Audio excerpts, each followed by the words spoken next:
Yan. Good morning mga Q. Welcome po dito sa ating Facebook page, Kuya Q TV, sa aking YouTube channel, Super Q TV. Ayan. So, dito tayo ngayon mga Q, nag-road trip sa Barangay Halas, New Washington, Aklan. So, shoutout po sa mga taga Halas, New Washington, Aklan. Yan. Halas ba o Hagas? Halas. Yan. Parehas lang naman yan mga Q. So, depende sa inyo kung ano yung pagka-pronounce dyan. So, ako minsan, Hagas. Yan, Bisayang Bisaya. Yan, minsan din yung iba halas. So depende yan mga kayo sa pag-pronounce niyo. Ayan. So ayan mga kayo, kita niyo naman. Maliit lang po yung ano dito mga kayo, paliko-liko po yung kalsada dito. Kapag dito ka dumaan sa isang side, yung madadaanan mo yung Mabilo, then madadaanan mo yung Sitio Amumuong. Then Sitio Amumuong na kasi yung ano nito, boundary nito mga kayo, bago ka makarating ng Barangay Halas. So kung naalala niyo yung vlog natin sa Sitio Amumuong, di ba may tinuro akong way doon na kapag tinuloy-tuloy mo yung way na yon, papunta na po yung Halas. So ito na po yun. Then may isa namang daan dito mga Kyo, doon ka dadaan sa Puok, Kalibo. Yan, so madadaanan mo yung Puis, then Halas. Yan. So maraming daanan dito mga Kyo para makarating ka dito sa Halas, New Washington, Aklan. Yan. Shoutout po sa mga taga rito guys na medyo matagal-tagal na rin na hindi nakakauwi dito sa lugar na to. Yan, marami rin nag-request mga Kyo na kung pwede ay mapuntahan natin itong barangay na to. So grabe, may mga rice mill. Malawak po yung taniman ng palay dito mga Kyo.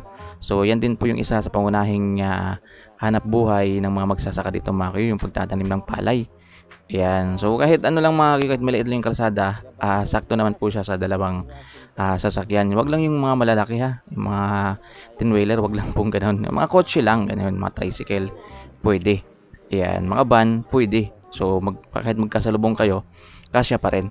Ayan. So shoutout po sa mga taga dito, sa mga nahagi po ng ano natin, ng camera ng cellphone natin dito po sa mga barangay Halas, New Washington, Aklan.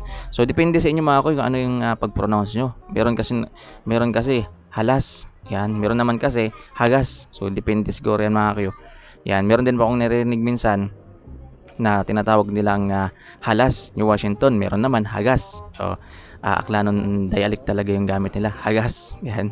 Medyo mahirapang Tagalog ka, medyo mahirapan ka talaga magbigkas ng Hagas. Pero kung Halas, okay lang. Kayang-kaya mo bigkasin. So, yan napakarami pong kahoy. Yan. So, medyo maingay yung anak ko.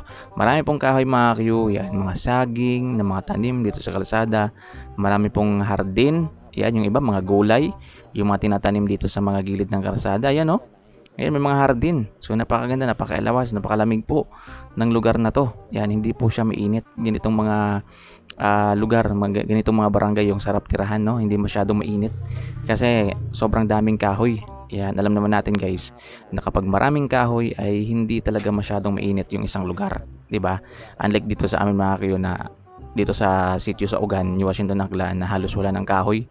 Tapos napapaligiran ka pa ng karagatan o sa mga ang init-init dito mga kuy, lalo na pag mga bandang 10 AM, 11, 12, 13, 14 may 14 pa na oras. Yan, mga 11, 12 yan, 1, 2, 3, 4 mga ganyan. So parang init na dito sa amin. So dito sa lugar na to mga kuy, kahit hapon siguro pag mga nandito ka hindi masyadong mainit, kaya kitang-kita niyo naman marami pong kahoy. Yung shoutout po sa mga nadadaanan po yan, kila sir, yan, shoutout po sa inyo.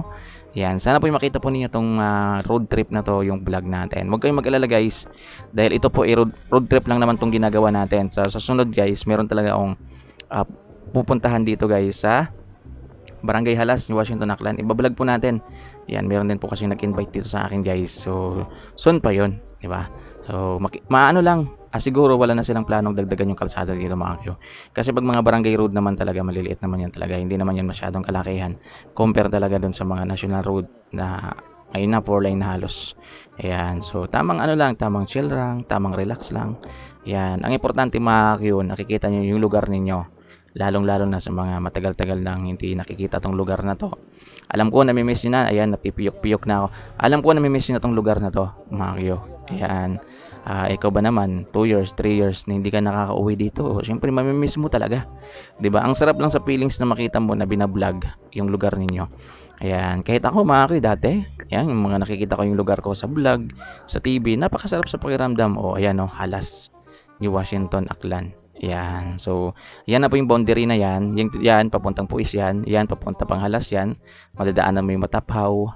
Yan, Ginbaliwan. Yan. Pero ngayon hanggang ano lang po tayo. Hanggang Halas ni Washington lang po muna tayo mga Kyo. Yan, kita nyo naman, napakaganda na po dito mga Kyo. Yan, ito po yung interior area ng bayan ng New Washington, Aklan. So yung pamumuhay dito mga Kyo ay pagsasaka, yan, pagtatanim ng palay, ganyan po. Yan, yung coastal area naman natin ay yung mga malapit naman sa baybayin. Yung pamumuhay naman dun mga Kyo ay pangingisda. Yan, dito po pagtatanim po ng palay. Yan, pangunguma kung tawagin dito sa amin mga Kyo. Kita nyo naman, napakalawak po ng palayan, 'di ba? O sa mga hindi pa halos nakakapunta dito, meron pang ganitong barangay dito sa New Washington na papasok na to. Yan, na bibihiran lang niyo puntahan, pero ngayon makikita po niyo dito sa vlog natin. Napakaaliwalas ng lugar. Tingnan niyo naman mga Kyo. Yan, tingnan niyo, napakaganda. Yan, sinong hindi mahuhumali magtumira sa mga ganitong lugar mga Kyo, na para po siya talagang paraiso. Grabe yung term natin, paraiso. Yan, totoo naman mga Kyo. Kitang-kita yun naman. Kahit ako, pag bibigyan ako ng chance na makabili ng lupa dito, magpatayo ng bahay dito, gugustuhin ko talaga mga Kyo. Yan, lalong-lalo na pag binigay lang. Yan, sana may magbigay. Yun kitang-kita yun naman. Grabe, napakalawak na pala yan. Yan po talaga yung number 1 na hanap buhay talaga dito sa interior area ng bayan ng New Washington. So, enjoy nyo lang mga Kyo, nakikita ninyo. Ayan, so namnamin nyo mga Kyo. Ayan, dahil alam ko mamimiss mo talaga to, lalong-lalo na ngayon malapit na yung bare months. Ayan, ang sarap lang talaga sa pakiramdam na makita yung mga lugar natin na matagal na nating hindi nauuwian. Ayan, nagkakamali na tayo. Ayan, may mga street light na rin. Ayan, ang tataas sa street light dito guys. Ayan, try nga nating pasyalan to pag hapon na. Ayan, try nating pasyalan. So dyan mga Kyo, ayan, nagtanong po ako kay Lazer. Ayan, kung saan yung boundary ng Halas. Ayan, kasi hanggang Halas lang yung vlog natin. Ayan, at tinuro naman nila sa atin guys na yung boundary daw ay doon sa may malaking bahay na yon. Ayan, doon yung boundary ng Barangay Halas. So kinonfirm lang po natin guys, kasi baka magkamali tayo. Ayan, kasi hindi naman tayo taga dito Ayan, at wala naman tayong research sa lugar na to. Kaya nagtanong po ako kung hanggang saan. At dyan po yung boundary. Kita nyo yung pader na yan mga Kyo. Dyan po yung boundary ng Barangay Halas. So next po nyan ay Mataphaw na po.